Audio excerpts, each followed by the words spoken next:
Hey y'all, it's Nancy the Handy Scandy. Welcome back for another crafty venture.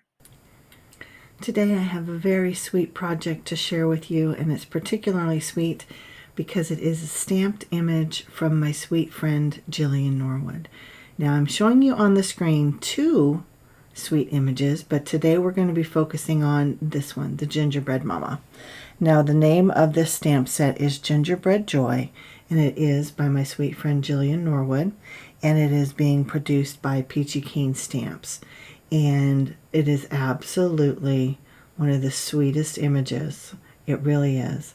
Now the Snow Angel is as well one of the sweetest images, and I will be back with that stamp and those tags that I make with that stamp set in just a couple of days, but I really wanted to focus on just this one for this morning. And I am doing paper piecing, and that is not something that I typically do. A lot of people say if you love puzzles, you will love paper piecing, and I disagree. I love puzzles. I have a puzzle going in my living room right now. I almost always have a puzzle going, unless there's some extenuating circumstance. But paper piecing has never been my favorite technique. Today, well, not today, but when I made these cards, because I didn't make them today, when I made these, I really did have a lot of fun. I stamped them on a variety of different cardstocks, as you could see. I showed you there in the beginning. And the actual images I stamped on some craft. The Snow Angel is on white as well as on craft, but again, we'll talk about her next time. But you can see exactly that I stamped it on the craft and I fussy cut it out, and then I did a little bit of ink blending around the edges because remember, she's a cookie, right? Gingerbread is a cookie, so I wanted to give her that kind of toasty cookie look, and I wanted it to be underneath any of the paper pieces that I'm going to be putting on. So I went ahead and did that ink blending, and that way if any of the stamped image peeks out from underneath, you're going to get that toasty cookie look. So this particular cardstock or pattern paper that I'm cutting out, I want to say was from a Tim Holtz pack at one point. I have a similar mattress ticking that I use for the other one, but it is this one is all browns. The other one is red and cream, and that is from a digital paper pad from Tracy Vanover Designs over at F Pop, her Etsy shop. But this one is Tim Holtz.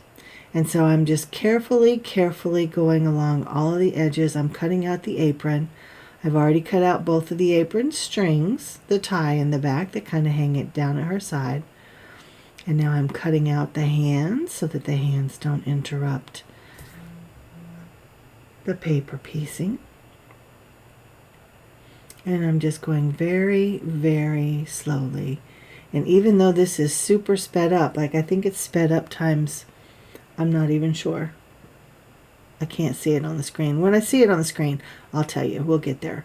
But I'm just going really slow, using the tip of my scissors when I need to, using further in on the blade when I need to, just manipulating everything the way that I need to get this cut out. Not perfectly, because I am no perfectionist, as you guys know. But yeah, just doing the best that I can. And here I just have everything laid in place. So I went ahead and glued down the ties.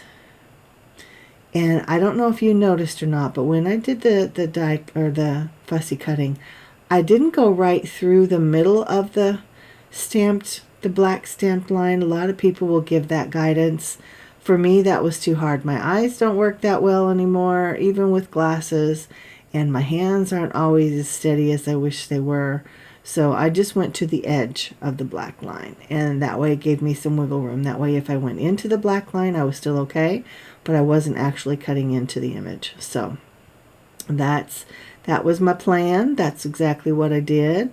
And as I'm doing the paper piecing, I realized that I needed to go ahead and color up her dress. So that's where those red markers came in. I wanted to get that colored so that I didn't risk any of that color bleeding onto the apron. I did risk it on the ties because I already had them down, but it's all right. Everything worked out okay. And I'm using my white gel pen, color in some of her details. And I love the brightness that the white adds. It really just makes everything else stand out so nicely. The creams and the browns and the reds, they all just...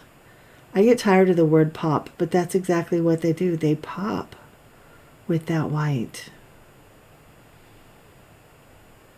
I'm going to go ahead and color up her pantaloons and the rest of her and her shoes. Just using shades of very, very light brown, because when you're coloring on craft, everything's a little bit darker anyway.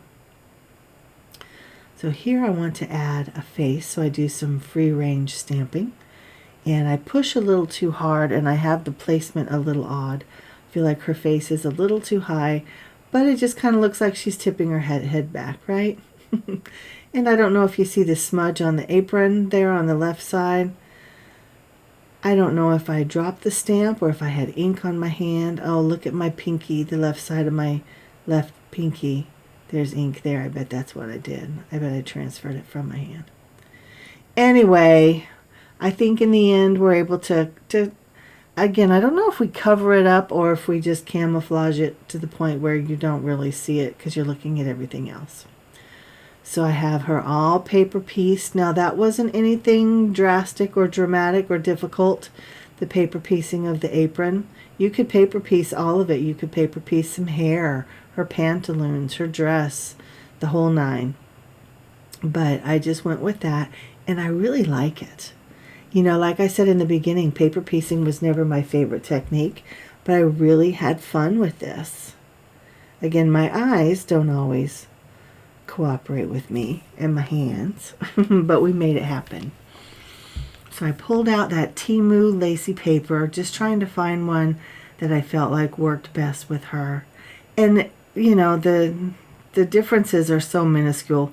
Any of them would have worked. That's just what I do. And then I'm pulling out the various sizes of these dies. Now, these dies are called wavy frosting dies. They're from Peachy Keen as well. They're new with this release.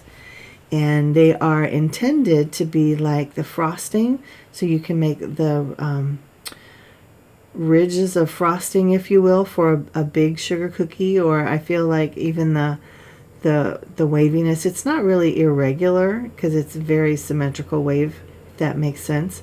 But I feel like that could even be a snowball. It could be a flower. It could be any number of things.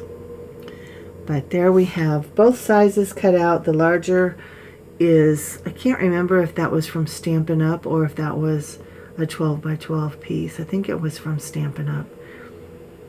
But I have that cut out. I thought that base of the red was really pretty. Now here I am setting an eyelet, and look at me, I remembered it's called an eyelet. Thank you for everybody who's being so kind to me and just gently reminding me what they're called. Hopefully it'll stick in my brain. Now I fussy cut out some more pieces. I did the bow that will go in her hair. I did the teeny tiny little gingerbread that will go in her pocket, and I did the heart that will be her pocket. And then I also cut out the two larger of the small gingerbreads, and they're going to be above the word gingerbread that I cut out as a sentiment. So coloring up everything, I want some color on that red heart because that will be her pocket, like I said. And you already saw me doing some ink blending on the little gingerbread cookie that's going to go in the pocket, adding those same reds to the bow. Now here's where she's going to go. Oh, I forgot I did the pocket. I can't remember what side I put it on. Maybe the pocket is what covers up the ink smudge. Now I am using a black marker to go around the edges just to make sure everything's nice and cleaned up. I don't think I did do that on the apron, but I probably should have. I know when I get to the snow angel, I definitely do it on those. There we go. That's how I covered it up. I completely forgot. Now I've got the bow. I'm going to put it up on a little bit of double-sided foam tape and add it to her nog. There we go. Look, it's on her noggin. It's so very cute. Using my white gel pen to add some more highlights. I'm going over that scalloped ruffle there at the bottom just to make it a little bit brighter.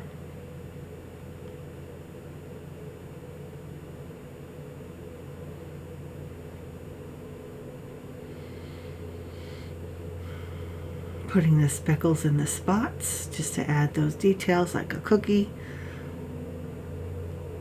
I use white, black, and brown.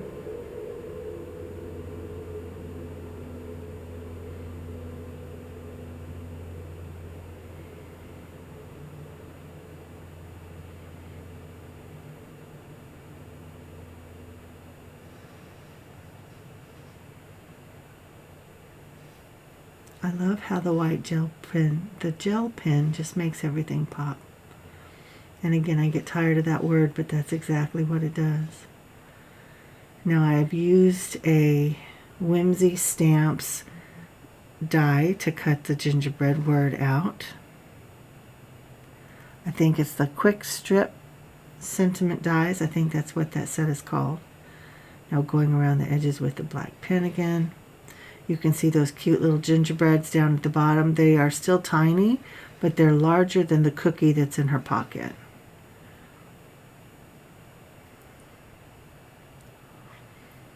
So just adding some coloring to the cookies. I think I've already gone around them with the black pen. Then I add just a little bit of red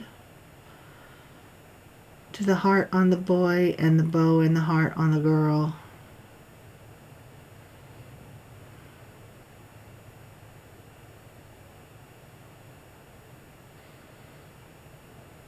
Just blending out those colors, putting a little bit of a light pink on the cheeky cheeks. You can see Mama already has that on her cheeky cheeks.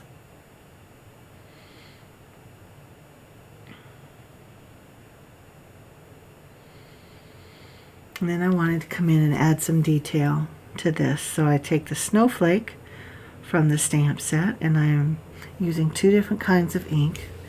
I have tea dye and antique linen, and that's what I'm ink blending with as well. I think it's the tea dye. Now I do have Vintage Photo out on my desk at this time, but I didn't use it. I felt like it was just too dark.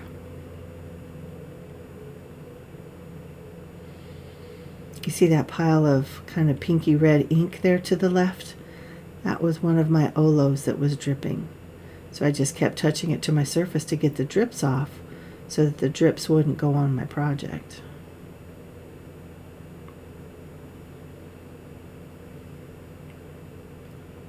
So now I have this little bitty piece of lace trim and my hot glue gun, and I'm gluing it down. Don't quite have it in the right place, so I tug on it a little bit while the glue is still warm and malleable, palatable. Oh, words are fun. Then I have this little tin star. I just glue it down with my hot glue as well. And then I've got the word gingerbread. And then I'm going to tuck those little guys right there. Now the gingerbread is up on some foam tape. These little guys are just glued directly to the tag. Super, super cute. And then I've added some seam binding to the top. I found a red that coordinated really well, and a little bit of white twine to tie it off. I don't want it coming out. And then I've added a little snowflake charm with a bulb pin to the tie at the top. And then I'm coming in with the very last of this bottle of Pops of Color from scrapbook.com, and really I don't really want the sparkle, so the fact that it's almost empty does not bother me. I just want the shine. I get a little bit of sparkle, but really I just wanted the shine. And there she is. Look at the little star charms. I think they're super cute. It matches the rusty star over on the left. It's just a cute tag. Now the back side is blank, so you could use this as a tag. You could use it as a door hanger. You could use it as whatever you want to use it for.